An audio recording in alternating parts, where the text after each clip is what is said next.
Assalamualaikum warahmatullahi wabarakatuh. Senang sekali bisa kembali dan menemani Anda semua dalam program acara Kata Mutiara bersama saya Mawad Deni dan guru kita tercinta Al-Habib Ahmad Mustafa. Assalamualaikum Habib. Waalaikumsalam warahmatullahi wabarakatuh. Bang Deni. Alhamdulillah Bang Deni. Habib sehat Habib? Sehat, alhamdulillah, khair wa afiyah. Bang Deni sehat? Alhamdulillah Habib, Anda sehat Habib. Habib, ini seperti biasa Habib kan episode sebelumnya juga kita udah bahas kata per kata dari Imam Abdullah bin Awil Haddad Habib. Dan juga makin kesini makin seru aja di pembahasan kita Habib. Nah, sekarang kita bahas apa Habib? Marhaba Bang Deni. Ini sekarang kita nyampe ke hikmah ke-12 Bang Deni. Ini di sini Imam Haddad menyebutkan dua tema sebenarnya. Dalam satu hikmah ini ada dua tema. Pertama, bagaimana kita mengetahui nilai dari sesuatu. Kadang-kadang kita punya sesuatu tapi kita nggak menghargainya. Nah, untuk mengetahui nilai dari apa yang kita punya, bagaimana caranya? Ini satu. Kedua, ini yang penting banget dan yang pas lagi momennya sekarang ini, ketika seorang terkena musibah. Bagaimana dia bisa menenangkan dirinya. Nah, jadi nggak terlalu terbebani dengan musibah yang dia dapatkan. Nah, dua tema ini Imam Haddad jadiin satu hikmah Bang Deni. Masalah. Bismillah, kita baca dulu deh. Iya, makin nggak sabar nih. Masya Allah Bang Deni. Nasihat dari beliau Habib. Ajib. Habib, Anda baca Habib. Bismillah, tafadhal. Bismillahirrahmanirrahim. Wa qala radhiyallahu anhu wa nafa'ana bi. Ma urifa qadru sim'i bimisli diddi. Wala tasallal musabu bimisli zikri man usiba bimisli musibati. Baik, bismillahirrahmanirrahim. Wa qala, Imam Haddad berkata, ma urifa qadru syai'i bimithli diddi. Yang pertama Bang Deni. Ma urifa. Artinya apa nih? Ma tidaklah. Urifa diketahui. Qadru syai', nilai dari sesuatu atau kadarnya, bimithli diddi, dengan seperti mengetahui kebalikannya. Pas kita ketahui kebalikannya apa, itu bakal menghantarkan kita untuk mengetahui ini nilainya apa nih, kayak gini. Begini contohnya. Maksudnya apaan begini? Kita nggak bakal tahu nilai sesuatu kecuali dengan mengetahui nilai kebalikannya itu. Kebalikannya itu apa gitu? Iya betul. Contoh gini, jangan jauh-jauh lah. Yang paling simpel contoh di sini, kesehatan contohnya. Ya enggak? Iya. Pas kita bekhair nih, sehat, afiat, keluyuran kemana-mana, ya enggak? Nyantai-nyantai aja. Kita nggak tahu ini kesehatan yang sama kita ini itu mahal harganya. Kapan kita tahu? Pas kita sakit. Ya enggak? Kebalikannya kesehatan. Itu dia, betul. Tahu. Ketahuan nilai kesehatan dengan tatkala kita sakit. Makanya dalam pepatah Arab dibilang, as-sihhatu tajun ala ru'usil as-sihha la yaraha illa al-marda. Kesehatan bagaikan apa itu namanya kalau di apa namanya? Mahkota, betul. Kesehatan bagaikan mahkota yang ada di atas kepala orang-orang yang sehat. Dia sendiri nggak bisa lihat mahkota yang di atasnya. Siapa yang bisa melihat? Orang lain. Orang lain adalah orang sakit. Mereka lah yang tahu bahwasanya engkau sekarang pakai mahkota sekarang. Engkau sendiri yang lagi pakai nggak tahu bahwasanya itu pakai mahkota yang sangat luar biasa mahalnya. Begitu Bang Deni. Masalah. Iya enggak? Iya. Makanya pas kita lagi sakit nih, kita lihat orang yang sehat, ya Allah nikmatnya orang sehat itu. Lah kemarin kita sehat, kita nggak merasakan nikmat kesehatan itu kecuali pas kita jatuh sakit. Berarti kalau dicabut nikmatnya gitu baru ketahuan. Baru ketahuan tuh, benar. Dan banyak nikmat kayak gitu. Wah, tapi itu serem juga kalau harus dicabut dulu. Itu nggak ada cara gitu. Nah itu dia. Gimana caranya untuk tidak dicabut nikmat itu dengan mensyukurinya, ya enggak? Dibilang syukur itu bagaikan paku bagi nikmat itu. Tatkala engkau mensyukuri nikmat itu, maka Allah Ta'ala akan tetapkan dan bahkan Allah Ta'ala akan tambahkan. La in syakartum la azidannakum wa hakadha. Begitu. Contohnya jadi kesehatan. Contoh kesehatan, nikmat yang tidak diketahui nilainya melainkan dengan sakit. Oke. Pun yang lain kayak gitu, kekayaan contohnya. Ada orang yang kaya raya, dia biasa-biasa aja.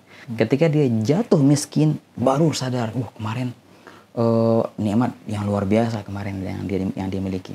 Oke. Juga kekuatan tak akan dia tahu nilainya kecuali ketika dia menjadi loyo, menjadi lemah. Masa remaja. Ya nggak tahu, kita sekarang nih masih remaja kan, insya Allah ya. Insya Allah masih remaja, kita nggak tahu nikmatnya kecuali kalau kita sudah tua nanti udah jompo baru, nikmat. Masa contohnya nih, masa jomblo sebelum nikah, banyak orang nggak tahu kadar nikmatnya kecuali kalau sudah nikah baru tahu, jomblo tuh enak tahu-tahunya ya. Artinya apa? Ya ente bisa ngurus diri sendiri, mau kelayaran kemana aja nggak terserah mau nggak. Walaupun ntar abis nikah ada nikmat yang lain lagi yang nggak bisa kita dapatkan ketika kita sebelum nikah. Tetapi ketika nikmat jomblo itu ada juga nikmat yang kita akan kehilangan nikmat itu tatkala kita sudah menikah. Dan semua begitu, Bang Denny. Itu udah kadar gitu, maksudnya kalau ada nikmat yang baru, yang lama tuh hilang gitu. Bener gak sih? Ya insya Allah nikmat yang setelah menikah Allah Ta'ala akan gantikan kok apa-apa yang kita kehilangan waktu yang kita dapatkan dulu waktu masa kita sebelum menikah. Dengan menikah kita banyak kehilangan, tapi Allah Ta'ala akan gantikan itu semua. Yang penting niatnya bagus tadi. Intinya di sini Bang Denny begini, syukurilah apa yang kau punya. Apa yang engkau punya sekarang adalah karunia yang besar yang mungkin kau tak tahu harganya itu. Tatkala engkau dicabut dari nikmat itu baru engkau sadar. Makanya sebelum dicabut maka syukurilah nikmat itu. Mahakala. Wa hafidh 'alaiha bi syukril ilah fa innal ilaha sari'un nigam. Dalam syair berkata jagalah nikmat yang ada padamu dengan mensyukurinya. Karena tatkala engkau tidak mensyukurinya langsung dicabut sama Allah Ta'ala. Baru sadar, benar ya. Baru kita tahu, berarti sangat mahal nikmat yang kita punya kemarin. Karena kita nggak punya lagi sekarang. Iya, benar. Ini yang pertama Bang Denny. Yang kedua, dalam satu hikmah ini juga hampir sama kayak yang pertama itu. Wala tasallal musab, dan tidaklah tasalla. Tasalla artinya menenangkan. Menenangkan al-musab, orang yang mendapatkan musibah. Bimithli, dengan seperti zikir menyebutkan man usiba, orang-orang yang diberi musibah, bimithli musibatih, dengan seperti musibahnya sekarang. Oke, maksudnya gimana? Tatkala seorang kena musibah apa aja, musibah duniawi ya. Hartanya hilang contohnya, atau keluarganya yang meninggal, atau dapat penyakit contohnya, apa aja lah musibah. Itu pasti dan tabiat manusia ada rasa gelisah, rasa sedih, sumpah. Pastilah. Kalau nggak ada gitu bukan manusia namanya. Jadi adanya kegelisahan tatkala kena musibah itu suatu yang tabiat. Nah, di sini Imam Haddad nawarin kita, ente mau nggak untuk mengurangi rasa itu tadi? Sekiranya engkau nggak terlalu terbebani dengan musibah yang engkau dapatkan sekarang. Gimana caranya?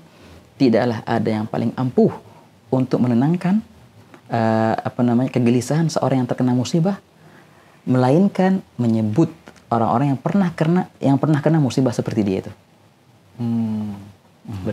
Bercerita, diceritain, disebutin. Syuf ya Allah, ani kena musibah. Akhirnya contohnya, contohnya apa namanya, tabrakan, akhirnya kakinya ngilang satu. Contohnya gitu. Coba ingat berapa hari yang lalu, berapa pekan yang lalu ada orang tabrakan, dua-duanya ngilang kakinya. Ente mesti mending atu. Contohnya gitu. Itu lumayan menangin dikit. Ente alhamdulillah masih hidup. Ada fulan tabrakan meninggal langsung. Oh iya betul. Dan terus begitu. Ketika kita mengingat orang yang terkena musibah seperti musibah kita ataupun lebih parah, itu langsung otomatis mengurangi rasa emosional. Rasa kegelisahan yang kita dapatkan ketika kita kena musibah itu. Itu Bang Denny. Benar. Ana juga belum pernah kecelakaan dulu. Aduh. Tapi Ane berdua sama temannya. Temannya sih lebih parah dari Ane. Gitu. Kaki kirinya patah gitu kan. Temannya meninggal. Makanya tuh Ane jadi soalnya kan sedih kan.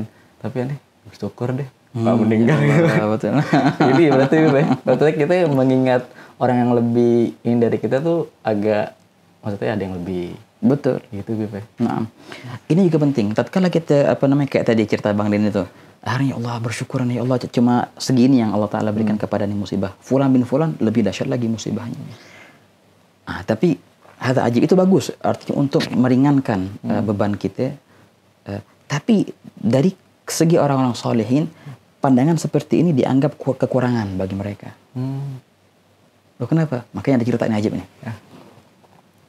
Kan Sayyidina Al-Hasan Al-Basri, seorang tabi'in al-jalil, Imam Hasan Basri.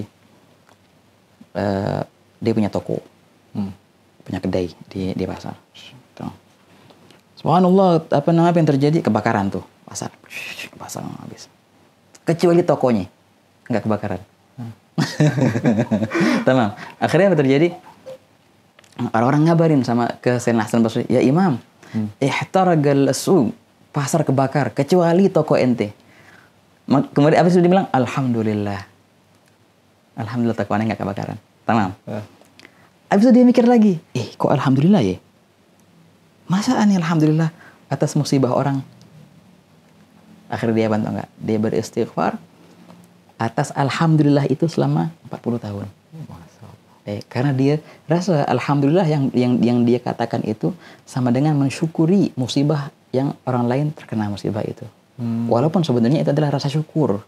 Dia nggak terkena musibah. Tapi, nah ini pandangan yang lain ini. Pandangan yang Masya Allah ini. Artinya, kadang-kadang kita bersyukur atas musibah orang lain. Nah ini jangan sampai.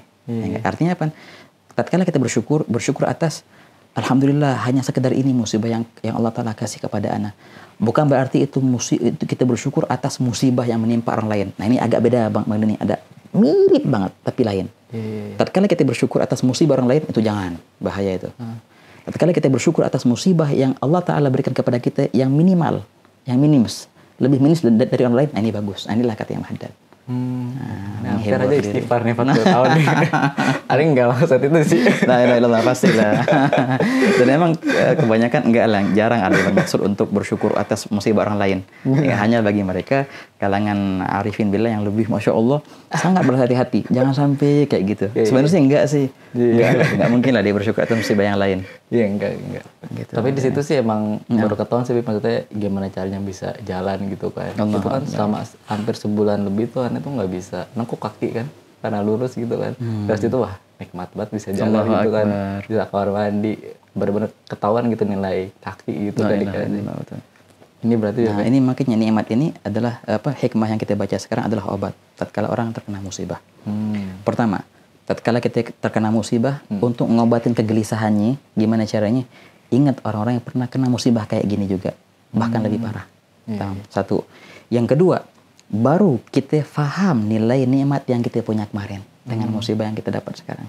Kedepannya makanya jagalah nikmat itu sebenar-benarnya dan jagalah nikmat yang lain yang sebelum itu nikmat dicabut oleh Allah Ta'ala. Syukurin deh. Ini sebenarnya bahasan panjang banget sih. Tapi karena ya udah waktu nih. Oke, marhaba insyaallah. Baik, makasih banyak nih atas ilmunya, sharing-sharingnya. Syukran. Kita lanjut di episode berikutnya Bib ya. Baik, dan juga makasih banyak Habib udah sediain waktu dan juga para pemirsa yang telah menyaksikan acara ini dari awal sampai akhir bersama guru kita Habib Ahmad Mujtaba, dan juga saksikan terus Kata Mutiara bersama saya Muhammad Deni dan guru kita tercinta Habib Ahmad Mujtaba. Kami pamit mengundurkan diri. Assalamualaikum warahmatullahi wabarakatuh.